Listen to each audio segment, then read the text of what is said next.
You know what? In the commotion, I got so worked up, I forgot to ask for the chimichurri. Should we pause and ask for chimichurri? I think it's okay. I think the fries have reached a point in temperature where even the chimichurri won't bring them back to their original luster. That was magazine publisher and food writer Stephen Satterfield. I'm Jeff, and this is Storied San Francisco. Every week on the podcast, we feature musicians, bartenders, journalists, and other San Franciscans talking about living, working, and doing their thing here. It's a way to get to know your neighbors. Welcome to episode 33, part 1. In this podcast, Stephen talks about getting a job at Nopa Restaurant, his appreciation of that restaurant's philosophy, and how his time there led to his work with students as part of Alice Craven's Heat of the Kitchen program at Ida B. Wells High School. Check back Thursday for part 2, where he'll share the story of launching Whetstone magazine. Here's Stephen. So, we're on Divisadero right now, which for my time in San Francisco is basically ground zero. I lived in this neighborhood and worked in this neighborhood for the majority of my time here. So from 2010 to 2015, before I moved to the East Bay, but 5 very full and active years within a 4-block radius of where we are, my home and my place of employment, Nopa Restaurant. So the story with Nopa and the community, I guess, is that Nopa is sort of on the verge of becoming an institutional restaurant in San Francisco for people who love eating and gathering. There have been many other restaurants that have opened since Nopa did, probably 12 or 13, or I don't even know how many years ago, but over a decade. Yeah. So they're definitely not like the newest restaurant in town anymore, but an enduring restaurant that still has managed to maintain high levels, high standards in service and in the execution of the food. And the part that I was most drawn to was just the community ethos, the vibe of the restaurant. And that was not really well known, my first visit there as a diner, but I had a really kind of more conventional experience there where I had dinner and I was like really moved by the scale of the restaurant. It's a huge place, and yet they had managed to, like I said, keep really high standards around the bar and the wine list and all the food that was coming out of the kitchen. So I went back the next week and was just kind of like, hey, this is a really impressive operation. Maybe you guys will hire me to like be a busboy here. Did they do the whole table for one? And you're like, no. I'm just here to talk. I came in during the day. Okay. Which is a pro move. Okay. I mean, people don't exactly apply for jobs in restaurants anymore. It's sort of a problem.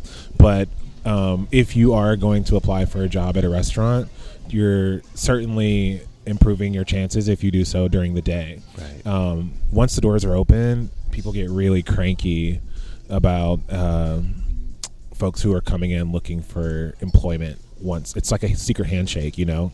You've just outed yourself like you don't know the secret handshake. Right. So don't do that. But so I went during the day and I ended up meeting the sommelier who I had met as a diner. Mm-hmm. Sent him my resume, and after looking over it, shared it with the owners of Nopa, and they said, we want to meet you for an interview. After interviewing with them, I learned a lot more about their kind of social mission, which is really centered on supporting local farms and our local food community here in the Bay Area. And I was strongly aligned with that mission. I had already had a pretty long career of working in restaurants in Portland and in Atlanta. Mm-hmm. And I...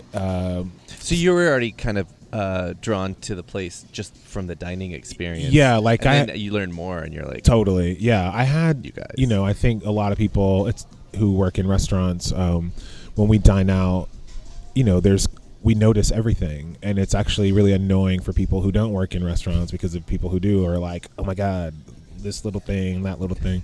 Yeah. But I was noticing stuff that instead of, with a critical eye, I guess in a more negative fashion, I had a critical eye towards like all the things that were going right there and just kind of how good everything was. Right. And so I thought that they might, the normal way of working in restaurants is that you kind of work your way up, you prove yourself. There's this whole like democratic hierarchy. And so I thought I was going to be a part of that, tried and true system. And I tried to go start off at the bottom. And they said, actually, we only want to hire you if you'll manage the restaurant. And I was like, no, I don't.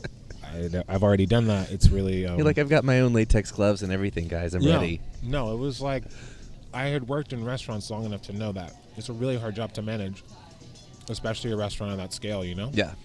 How many, how big is it in restaurant terms? I mean, during the week, we were doing 500 diners a night. And on the weekend when we had brunch, that number could be closer to 800. And, it's 110 seats in the place. Like most restaurants in San Francisco would be like thrilled if more than 100 people walked in the door on a given night. So just a square footage, base just like level. How do you even, it assumes that you even have the capacity, the square footage to do that. Anyway, I declined the job. And then after talking to some of my friends who worked in the industry here, they urged me to reconsider that decision, and I'm so glad they did. And really where we found the alignment between myself and the owners was with their civic commitment. And so I decided to come on as manager, and just as advertised, they gave me lots of opportunities to participate in the community. There was already sort of some existing relationships and space for me to forge, more terrain and create more new relationships. So the Ida B. Wells is the high school that is a block east of NOPA. So it's right up the hill on Hayes Street. If you're at the top of Alamo Square looking at the famous Victorian houses, the Painted Ladies, if you look to your right, you will see a beautiful high school on a hill, which is the oldest high school in San Francisco, and that school is Ida B. Wells High School. Also, if you're doing beta breakers for any reason. Right, of course.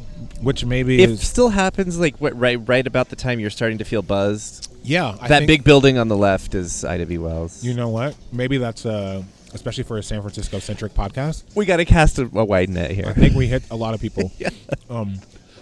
So, yeah, that, I've always been kind of taken by that high school as a pretty low barrier to entry for civic engagement. The student population there is mainly black and brown students who are just there to get their GED. So it's not a conventional high school. It's a bit of a last resort high school for the students who are there. So, you're talking about a population that's probably age 15 to 19 with a whole host of complicated situations, coming from their home life. And so for a while, for a couple decades, I think actually there's a school garden there that was being managed by another community nonprofit. And it sort of went dilapidated for a bit. And then in 2011, there was a new teacher there named Alice Cravens, who started a culinary sort of workforce development program for the students there. That was really powerful because they also have a commercial kitchen there. It's one of the few high schools in the city that had both a garden and a commercial kitchen. Okay. And so there is this really clear and tangible opportunity to sort of join the two components of growing food and cooking food. And it felt like NOPA was really well positioned to help support that effort. So we organized a couple garden days. We cleared out the garden, all the weeds that had been overgrown. We got a bunch of tools and dirt and made it an interactive thing for both the students and the school, but also our workforce too, our staff. Oh, nice. How long had it been lying? That's fallow? A very good question. I was trying to think. I think probably... Can gardens be fallow? Let's just call it fallow. Well, yeah. It had been a couple years. I want to say maybe it was like between maybe 3 to 5 years. There was work. So, yeah, there was a lot of work to be done. Yeah. It was in pretty bad shape. Yeah. And it was one of those things where there was a lot of enthusiasm at the beginning, and we actually needed all hands on deck at the beginning, but just the progression of it over time, I wanted to make sure that the relationship between us and the school stayed intact. So I just kind of stayed on as a self-appointed garden manager. I was living in the neighborhood. I was working in the neighborhood. So I took it upon myself to stay involved with that project.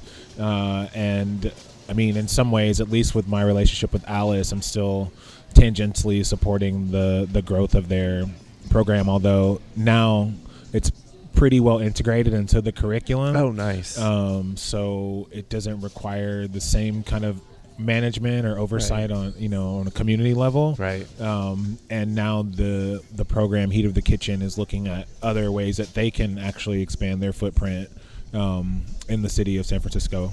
I think the program, or I guess my relationship to it now, is really more about a personal relationship that I have with Alice Cravens, who runs the program. Mm-hmm.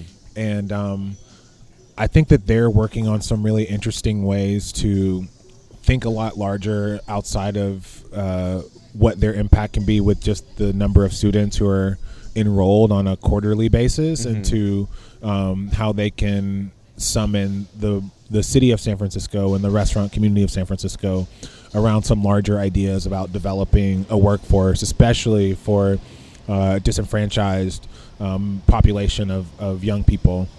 So, I mean, without going into too much detail about what they're working on, I can just say that there is an organic and exciting evolution around the project that Alice is working on. Awesome. Which I'm supporting her work, but it's more in a tangential, supportive advisory role. There's always a super tangible way for people to be involved in the project. Mm-hmm. And you can always contact Alice at Ida B. Wells High School and say, I want to volunteer in the garden. There's always an opportunity to pull weeds, to replant.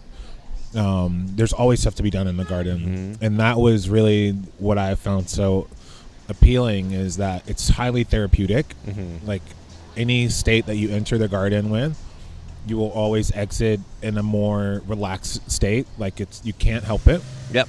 And I think in terms of that therapy and the need that so many of us have, especially in San Francisco, in urban places where we feel so detached from our community, and from nature, exactly. So playing in the dirt is a really powerful way to reconnect, and a sense of pride. Like when you go by a school or you go by a community space, you can't help but tell your friends or whoever you're with, like, hey, I planted this kale or whatever in this garden, and it just makes you feel a lot more grounded, I think. Yeah. And so those opportunities, both at Ida B. Wells, but I think probably at community gardens all over the city, are widely available to us.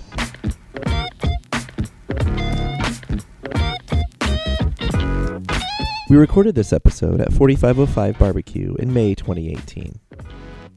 Music for the podcast is by Otis McDonald, a.k.a. Joe Bigale. Film photography for this episode is by Michelle Kilfeather. Story San Francisco is on Facebook, Twitter, and Instagram. Please follow us there and share the episodes you like. Michelle's photos of storytellers are up on the website, which is storiedsf.com. If you're listening to us on Apple Podcasts, please rate and review the show. You can email us at storiedsf@gmail.com. Thanks for listening. We'll see you Thursday for part 2 from Stephen Satterfield.